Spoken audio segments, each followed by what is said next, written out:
Hello friends, welcome to Universal Science Academy and OP's Chemistry YouTube channel. Last व्हिडिओमध्ये आपण बघितलं packing efficiency in simple cubic unit cell. आता आपण discuss करणार आहे packing efficiency in body centred cubic unit cell और body centred unit cell. Okay, तर आता सगळ्यात पहिले आपल्याला बॉडी सेंटर्ड युनिट सेल काय आहे हे समजून घ्यायचं आहे. राईट, तर जरा 2 मिनिटांमध्ये मी तुम्हाला समजून सांगतोय what is mean by body centred. Okay, तर जेव्हा आपण इथे एक युनिट सेल डिस्कस केला होता, this is the open structure.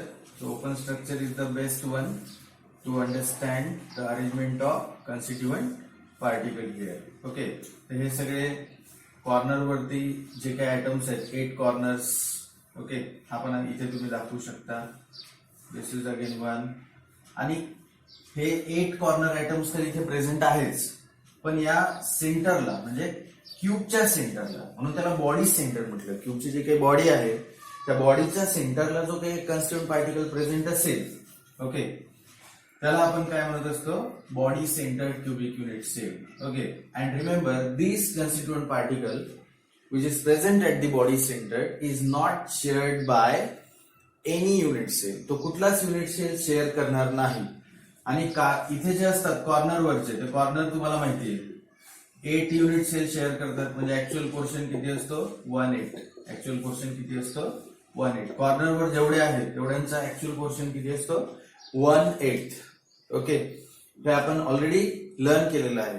I am repeating this point again and again. मी हा पॉइंट परत परत रिपीट करतोय म्हणजे तुम्हाला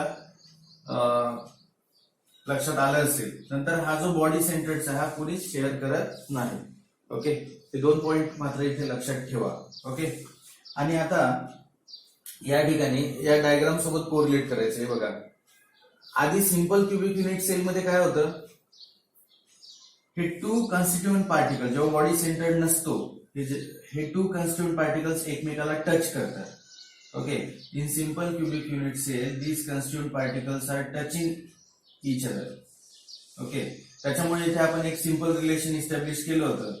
okay, so a is equal to, this is a, edge length a, आणि या ठिकाणी ए इज इक्वल टू आपण सिम्पली लिहिलं होतं 2r. Edge length is equal to 2r. पण इथे तसं आपल्याला करता येणार नाही. Y? Because this constituent particles doesn't touch each other, म्हणजे कॉर्नर वरती ते एकमेकाला टच नाही होणार. ओके, का बरं? कारण इथे एक body centred constituent particle present आहे. ओके, आणि हेच या डायग्राम मधनं आपल्याला इथे क्लिअर करायचं आहे. ते बघा, हे कॉर्नर वरचे आहे. These are constituent particles present at the corners. Okay, लक्षात आलंय तुम्हाला? आणि हा आहे खूप मोठा आपण कन्स्टिट्यूएंट पार्टिकल इथे ड्रॉ केलेला आहे. This is body centre.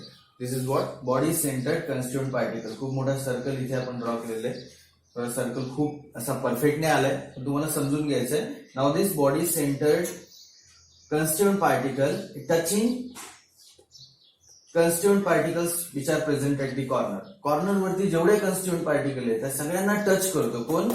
Body centred constituent particle. Okay, हा जो मोठा सर्कल दिसतोय तो बॉडी सेंटर्ड कन्स्टिट्यूएंट पार्टिकल आहे. ओके, तर आता आपण काय केलंय, या ठिकाणी 2 ट्रायंगल ड्रॉ केलेले आहेत. ठीक आहे, one is A B D and another is A B C.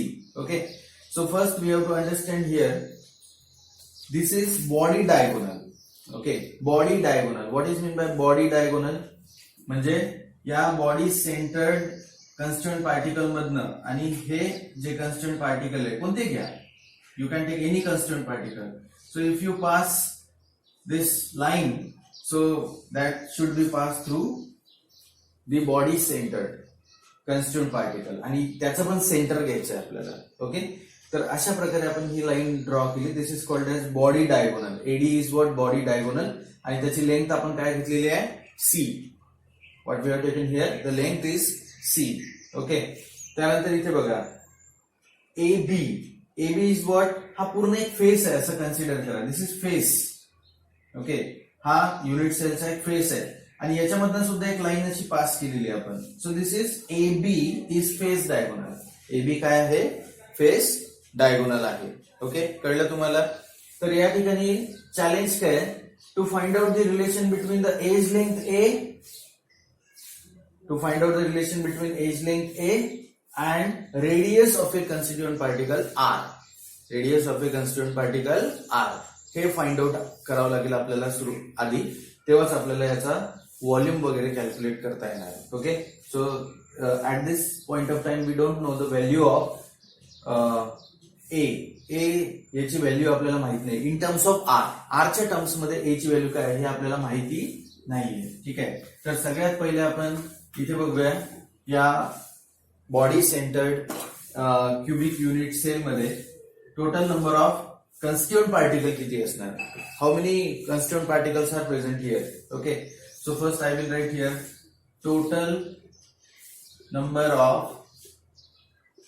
constituent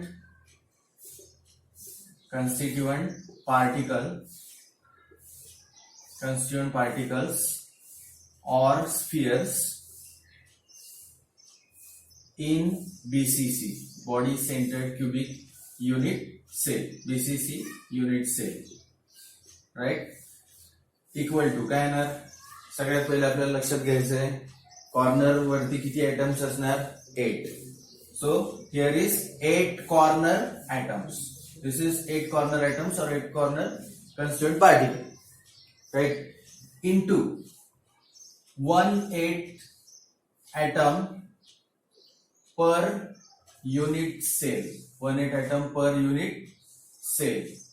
Okay, plus 1 body center atom, 1 body center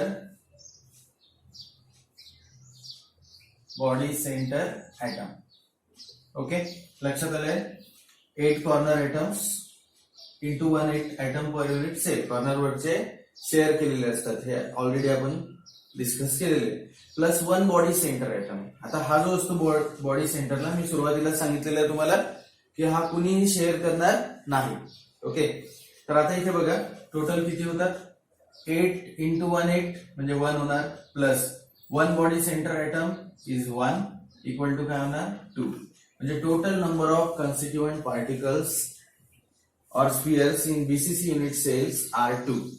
okay, आता आपल्याला पुढे एवढं कळलं. पुढचा पॉइंट आहे relation between edge length a and r. R is the radius of constituent particle. R is the radius of constituent particles. Okay, if आपल्याला इथे condition establish करायची. If here the length of face diagonal, if the length of face diagonal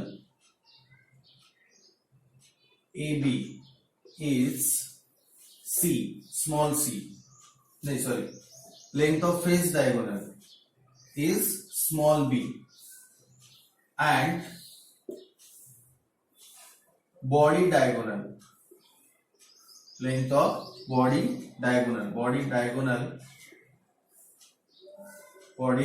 diagonal, that is AD,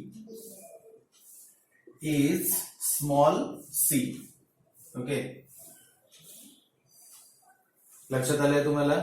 If the length of face diagonal AB is small b and length of the face body diagonal is AD and face diagonal is what? AB. Okay, तर आता आपल्याला इथे एक गोष्ट लक्षात घ्यायची आहे. and there are two triangle and triangle ABC and triangle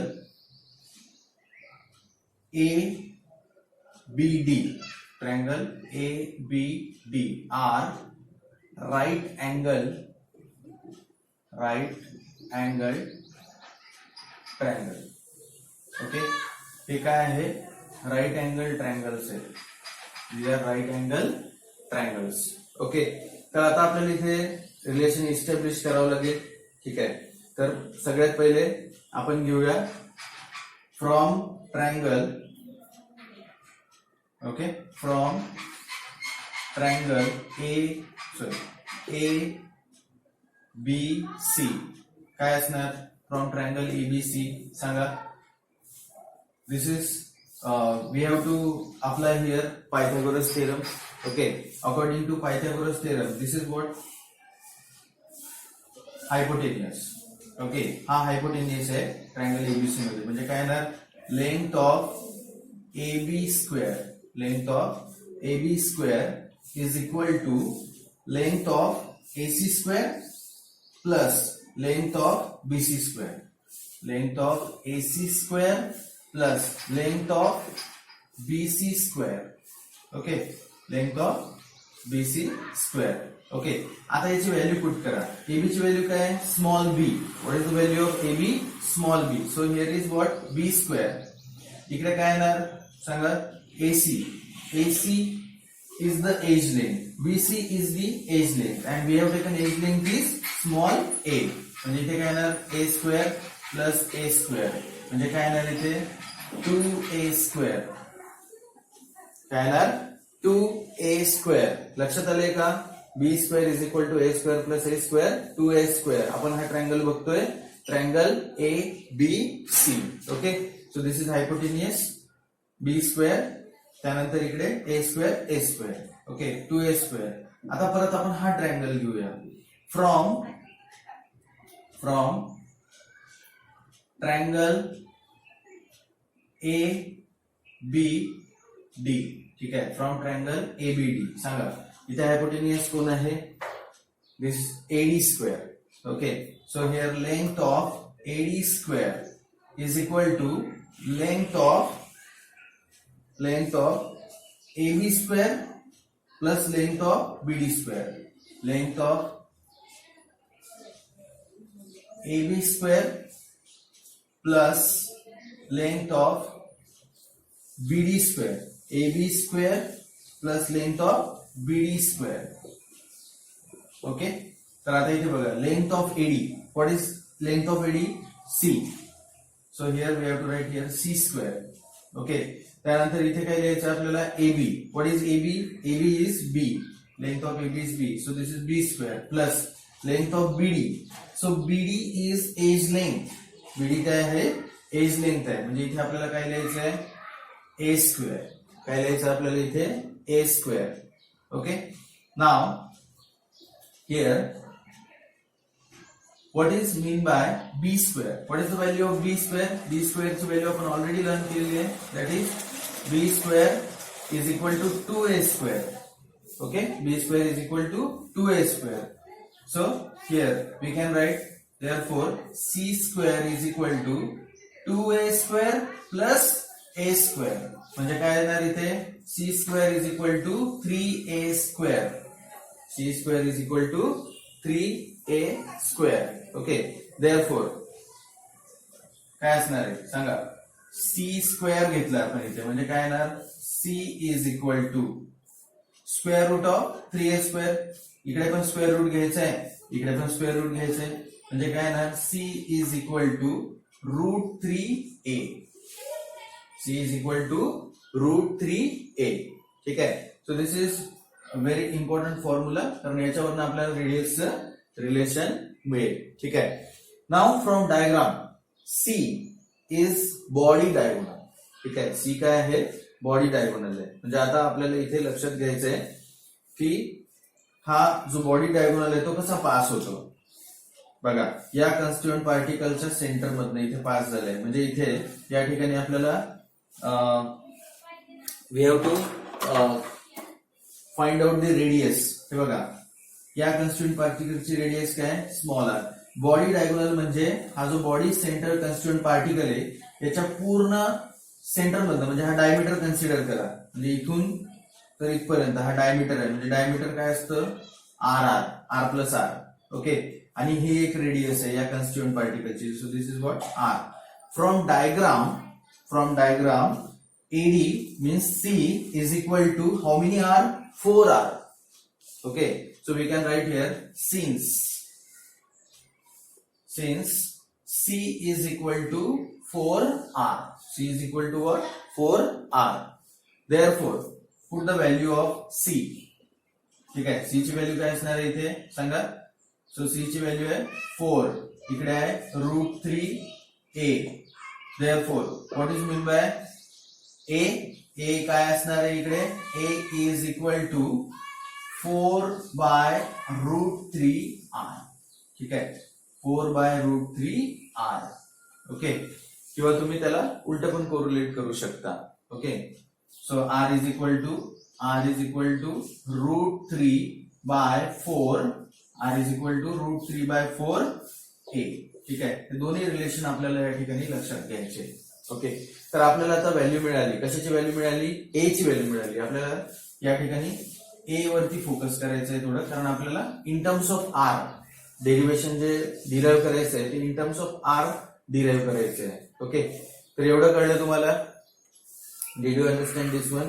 आता फक्त आपल्याला काय करायचंय, पॅकिंग इफिशियन्सी याचा फॉर्म्युला अप्लाय करायचा आहे. ओके, तर मी काही पॉइंट्स हायलाइट करतो. Number of constituent particles are what 2. हे आपण फाइंड आउट केलंय. Number of constituent particles are 2. त्यानंतर इथे आपण फाइंड आउट केलंय there are 2 triangles here. One is ABC and another is ABD. This is AD is body diagonal C. त्यानंतर इथे face diagonal is AB. हा face आहे, क्यूबचा फेस आहे. त्या फेस वरती आपण एक डायगोनल ड्रॉ केलाय, that is AB, that is length is B. Okay, त्या दोन ट्रायंगल म्हणजे ABC आणि ABD both are right angle triangle. आणि अकॉर्डिंग टू पायथागोरस थेरम आपण व्हॅल्यू फाइंड आउट केली. बी ची व्हॅल्यू फाइंड आउट केली in terms of A. So B² is equal to 2A². Okay, तर इथे C² ची व्हॅल्यू काय असणार आहे. Length of AB² plus length of BD². C² length of AB² length of BD². Okay, AB² is B². Face diagonal आहे हा, आणि हा एज लेंथ आहे. This is the edge length. Okay, like this one, right. So B² plus A². B² ची value put केली आपण 2A². So C² equal to 3A². आता याचा स्क्वेअर रूट घेतला, दोन्ही साईडने स्क्वेअर रूट घ्या म्हणजे काय होणार. C equal to square root of 3 लिहिले आपण इथे A. नाव C is equal to 4R. C is equal to 4R. हे तुम्हाला मी सांगितलं इथे R plus R plus R plus R म्हणजे 4R, कारण हा बॉडी डायगोनल आहे. डायग्राम वरून आपल्याला हे कळतं. तर इथे C ची व्हॅल्यू पुट करा, काय येणार 4R equal to √3A. A equal to काय होणार, A इक्वल टू √3 ला इकडे घेऊन या, √4/√3 into R. So R is equal to √3/4A. दोन्ही रिलेशन आपण इथे बघितलेले. तुम्हाला हे रिलेशन लक्षात ठेवायचं आहे. स्क्रीनशॉट घ्या पटकन, कारण पुढचं डेरिव्हेशन आपल्याला या ठिकाणी लक्षात ठेवायचं. तर मी इथे A ची व्हॅल्यू लिहून ठेवते बघा. A is equal to 4/√3R. Okay, A ची व्हॅल्यू आपण इथे लिहून ठेवूया. आणि total number of constituent particle. Okay, तर इथे मी लिहितोय constituent particles in BCC. Constituent particles in BCC are 2. त्या दोन गोष्टी आपल्याला इथे लागणार आहे. ओके, तर जरा आता पुढे जाऊया आपण.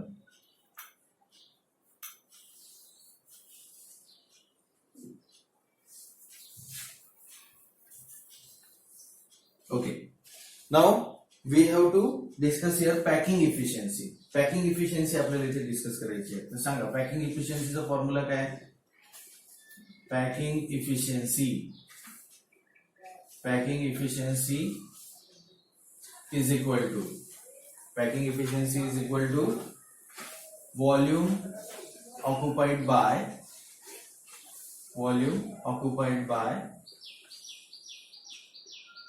constituent particles. Volume occupied by constituent particles divided by total volume of unit cell. Total volume of unit cell into काय करायचं आपल्याला 100. आता ह्या व्हॅल्यू आपल्याला इथे पुट करायच्या. ओके, तर मला सांगा आता इथे volume occupied by constituent particles. ठीक आहे, volume occupied by constituent particles. तर असं लिहूया आपण इथे volume occupied by constituent particles.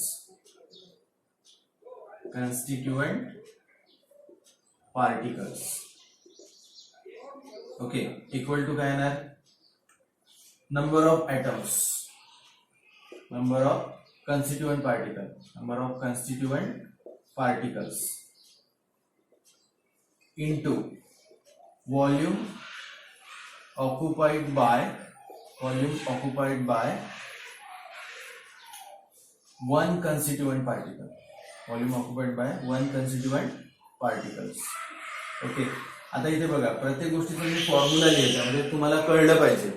Okay, you should understand. So volume occupied by constituent particles equal to number of constituent particles in BCC, body centered cubic unit cell, into volume occupied by one constituent particle, into volume occupied by one constituent particle. So आता total number of constituent particles किती आहे सांगा. BCC मध्ये there are two constituent particles here, into volume occupied by one constituent particle. प्रत्येक constituent particle ला आपण काय consider केलं इथे? Sphere. So what is the volume of sphere? 4/3 pi r cube. ठीक आहे, 4/3 pi r cube म्हणजे काय होणार? 2 into 4/3 pi r cube. सांगा. It is 8/3 pi r cube. This is the volume occupied by constituent particles. Right? Now, volume occupied by body centered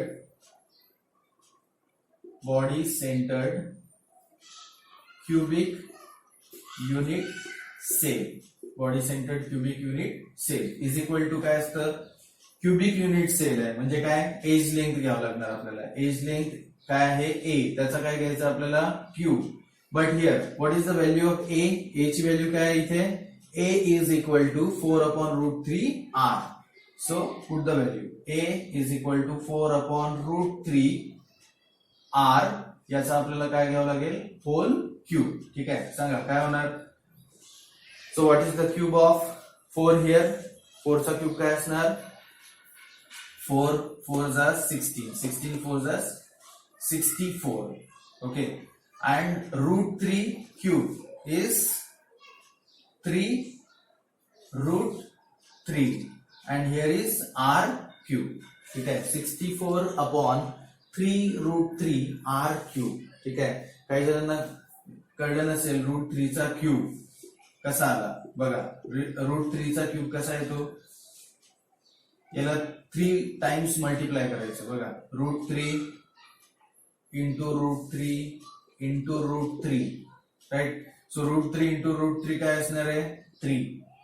okay, √3 into √3 3 आणि हा एक √3 3√3. अशा प्रकारे आपण या ठिकाणी दोघांचाही व्हॉल्यूम बघितला. नाव efficiency.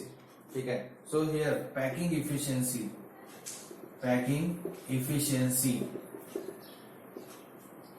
In BCC. Packing efficiency in BCC सांगा. Volume occupied by constituent particle किती आहे? 8/3 pi r cube. Okay, volume occupied by constituent particle या फॉर्म्युल्यामध्ये व्हॅल्यू पुट करायचे, त्या दोन्ही व्हॅल्यू पुट करायचे. 8/3 pi r cube इकडे काय आहे? Divide by total volume of unit cell. Total volume of unit cell किती आहे? Total volume occupied by body centred cubic unit cell और total volume of unit cell. ठीक आहे, तर इथे 64 divided by 3√3 here is r cube. ठीक आहे, याला थोडं आपण सिम्प्लिफाय करूया so that we can solve it. Okay, बघा 8/3 pi r क्यूब इंटू काय असणार आहे इकडे? इथे 3√3 64 ला डिवाइड आहे म्हणजे इथे काय असणार आहे? 3√3 हा वरती येणार असा न्यूमरेटरला येणार. Divided by 64 r cube. Okay, तर इथे बघा r क्यूब कॅन्सल होणार. त्यानंतर इथे 3 कॅन्सल होणार. 8 इंटू 8. ठीक आहे, 8 8 किती होतात? 64 होतात. किती होतात? 64. Right. So square of 8 is 64. Okay, तर इथे काय असणार आहे? काय शिल्लक आहे इथे? 8 नाही असणार आहे. Here is 8. So you have to write I will write here. बघा काय उरते इथे, पाय इंटू √3, पाय इंटू √3. त्यानंतर इकडे 3 कॅन्सल झाले, 8r³ डिवाइड बाय 8r³. इकडे 100 ने मल्टिप्लाय करावं लागेल आपल्याला. इथे सुद्धा आपण 100 ने मल्टिप्लाय नाही केलं. ओके, 100 ने मल्टिप्लाय करायचंय कारण पॅकिंग इफिशियन्सी आपल्याला पर्सेंट मध्ये कॅल्क्युलेट करा. इथे सुद्धा 100 ने मल्टिप्लाय करा. तर अशा प्रकारचं आपल्याला, सॉरी r³ नाही, r³ कॅन्सल झालं. तर इथे pi by 8 into √3 into 100. Okay, याला तुम्ही सॉल्व्ह करा. ठीक आहे. If you solve this 3.14 value of पाय, √3 ची व्हॅल्यू काय असणार आहे, 1.71 अशी व्हॅल्यू असणार आहे त्याची. तुम्ही ते रूट कॅल्क्युलेट करा. Then if you solve this it comes around 68.04%. It comes around 68.04%. लक्षात आलंय. ओके, बघा सगळ्यात पहिले packing efficiency, volume occupied by constituent particles divide by total volume of unit cell into 100. तर आपल्याला ह्या दोन व्हॅल्यूज फाइंड आउट करायचे. Volume occupied by constituent particle, total number of constituent particles present in BC 2 into volume occupied by 1 constituent particle, त्याला multiply करायचं. 1 constituent particle आपण sphere consider करतोय. स्फिअरचा volume काय, 4/3 πr³, 8/3 πr³. नंतर volume occupied by body centred cubic unit sale. Cubic unit sale म्हटल्यानंतर त्याची age length आहे a³. काय घेणार आपण इथे, 4/√3 r³. ओके, किती आलंय, 4चा क्यूब किती होणार, 64. त्यानंतर इकडे 64 डिवाइड बाय 3√3 r³. ओके, त्या दोन्ही व्हॅल्यू आपण इथे घेतल्या, या फॉर्म्युल्यामध्ये पुट केल्या. 8/3 πr³ divide by 64/3√3 into r³ into 100. Okay, तर इथे आपण सिम्प्लिफाय केलंय. त्याला किती येते इथे, π/8 into √3 into 100. So it comes around 68.04%. म्हणजे याच्यावरनं काय कळतं आपल्याला, this is the packing efficiency in BCC. Packing efficiency in BCC. Okay, 68.04. So it is having more packing efficiency than what, SCC, simple cubic unit cell. कारण एक constituent particle इथे वाढलेलं आहे as compare to simple cubic unit cell. Okay, तर हा जे काही video आहेत ते बघत असताना माझं एक शेवटी सजेशन आहे तुम्हाला, की जेव्हा आपण व्हिडिओ बघणार, कुठलाही व्हिडिओ असेल केमिस्ट्रीचा, तर सुरुवातीलाच आपण हे डेरिव्हेशन्स लिहायला सुरुवात, म्हणजे व्हिडिओ बघताच डेरिव्हेशन्स लिहायला सुरुवात करायची. म्हणजे बोर नाही होणार आपल्याला आणि आपल्याला कळेल पण. एखाद्या वेळेस नाही एखादी पॉईंट कळला तर पहिले लिहून घ्यायचं, पॉज करून लिहून घ्यायचं. त्यानंतर त्याला थोडंफार अजून चांगल्या पद्धतीने कॉन्सन्ट्रेशनने ऐकायचं आणि लिहून काढायचं. ओके, तर शेअर करा, व्हिडिओ लाईक करा आणि चॅनल सबस्क्राईब करा. थँक्यू.